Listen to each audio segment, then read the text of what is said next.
How you doing, guys? So I decided to do this talk on basically fear and what it does to us. Well, what it does to everyone, not just people with Aspergers and autism. But I'm gonna go down to like the basis of fear and like how we create habits out of fear, also habits out of pleasure. I'll cover a little bit as well. I'll do another video on that because both subjects are quite complex. Okay, so most of our actions can be derived from looking down deep into the habit and finding the source. And the sources are usually nearly always like, well, it's hard. I can't say absolute because I don't believe in absolutes, but nearly every time when you have a habit that is self-destructive towards you or other people, it's usually based on fear. People rarely ever get programmed in a way that they get pleasure from destruction. Honestly, it's really not geared that way. So what I'm talking about here is a lot of people develop social anxieties that are based off fear, and this is like the first step of what I had to deal with when I was growing up. Well, when I decided to start facing my own problems, which is around about when I was 16. And the truth was, I was quite very fearful about a lot of things. Never mind my phone. Yeah, so I've never been a fearful person. I've never really had fear about a lot of things. Like, I can tell you, even in most of my near-death situations that I've ever been in, it's kind of just been all the emotions turned off and my mind just goes into what needs to happen mode. And that's not really what I'm discussing here. What I'm trying to talk about is the emotional development of habits that are based on fear or pleasure. Now, a lot of things that are developed on fear tend to be very self-destructive, like certain people have a personality trait where they blame others for their faults, when the truth is they're just fearful that they didn't have the skill to be successful in that situation. You see that in the workplace, but occasionally it turns up in home situations as well, in personal situations, when people refuse to take responsibility for their actions.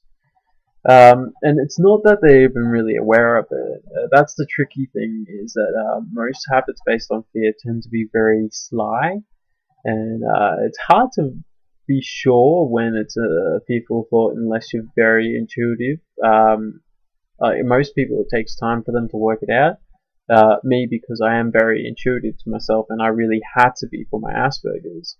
I've spent so much time becoming very intuitive and knowledgeable about my own mental structure that I usually pick it up fairly quickly.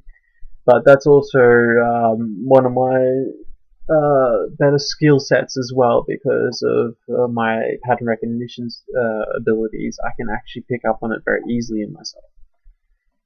It's at times it frustrates me that other people don't know this, but then again, I usually remember straight away that this is because most people haven't had to live the way I have, and the vice versa, I haven't had to live the way they have, so it balances out in the end. Hell, maybe I was there to meet that person to teach them about that. I don't know. Frankly, I'm just going to continue going on and attempting to assist people with what knowledge I have. And when it works, it works, and if it doesn't, it doesn't. Well, that's not a problem. Anyway, let's just take for instance a basic social anxiety. I just gotta see if I can think of one. Conversational skills, I guess. Other words for chit chat. Like, when you're just making chit chat with a person, just to kind of get the ball rolling and you start in the conversation, you're trying to engage the person and get them to that point where they're comfortable and they want to express themselves in front of you. Yeah, so the anxiety that prevents used to prevent me from having chit chat with people came from the fact that, oh, if I engage them, they might learn who I am. And then I was like, hold on, that's kind of what I want. But I didn't realize that that habit had developed like that for a long time.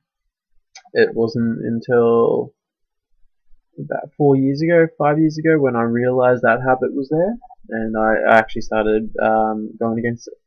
Also, another habit I had was that was based off fear was the fact that when I got into a relationship with someone when I was younger, I always thought I always felt like it was going to end quickly, so I tried to get the most out of what I could at the time, which made logical sense, but I didn't realize that it put pressure on the relationship to a point where it was inevitably going to fail. I was actively destroying my relationships because I believed they weren't going to last.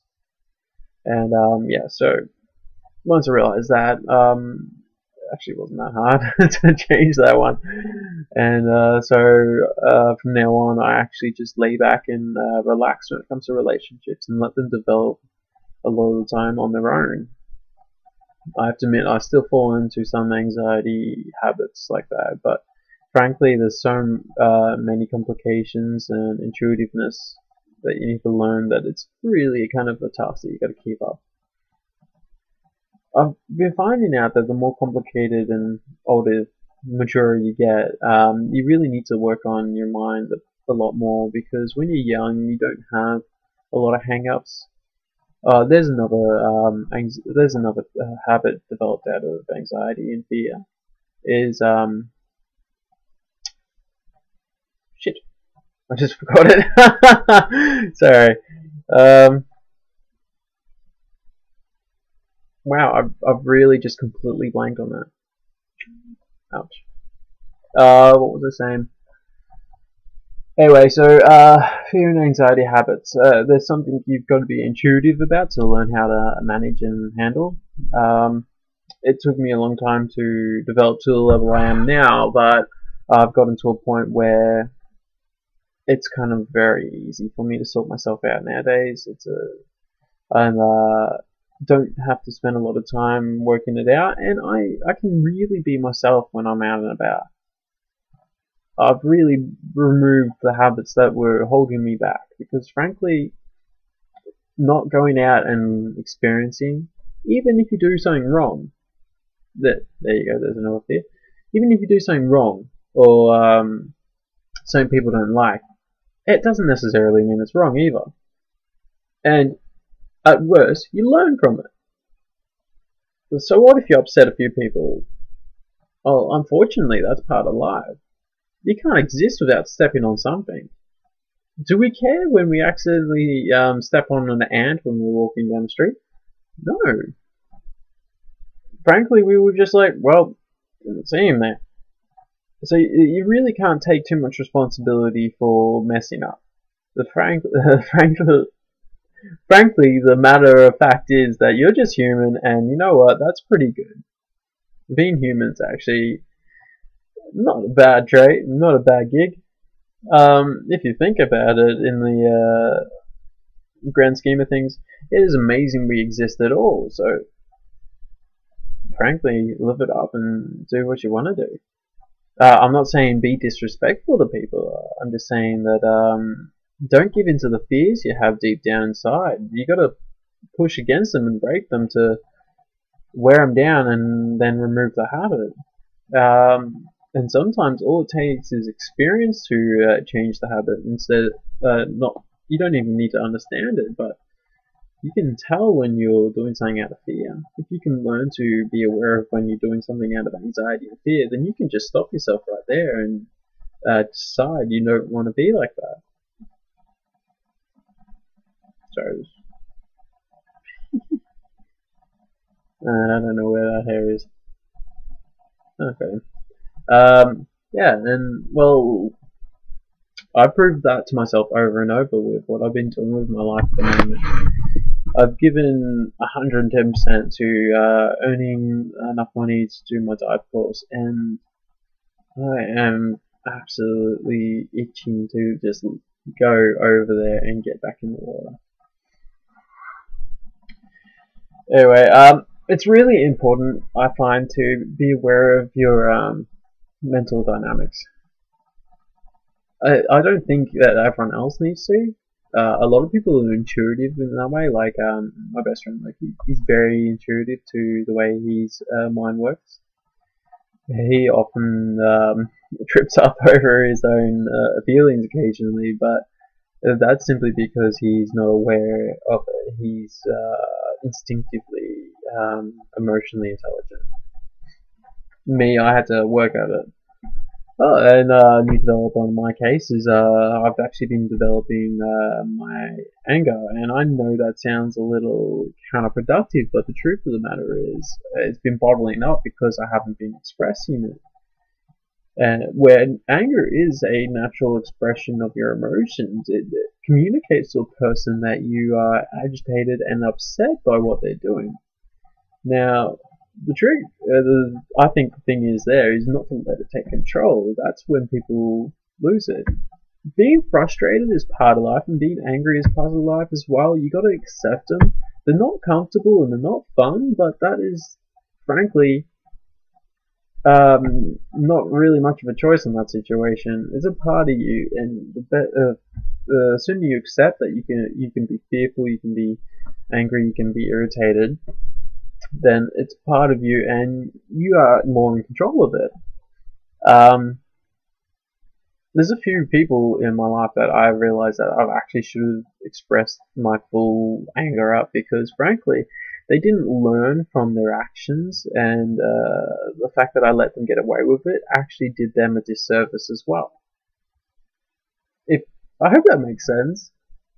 Basically, it's almost like a chemical reaction, and what happened was someone came and collided with me, but I didn't bounce back.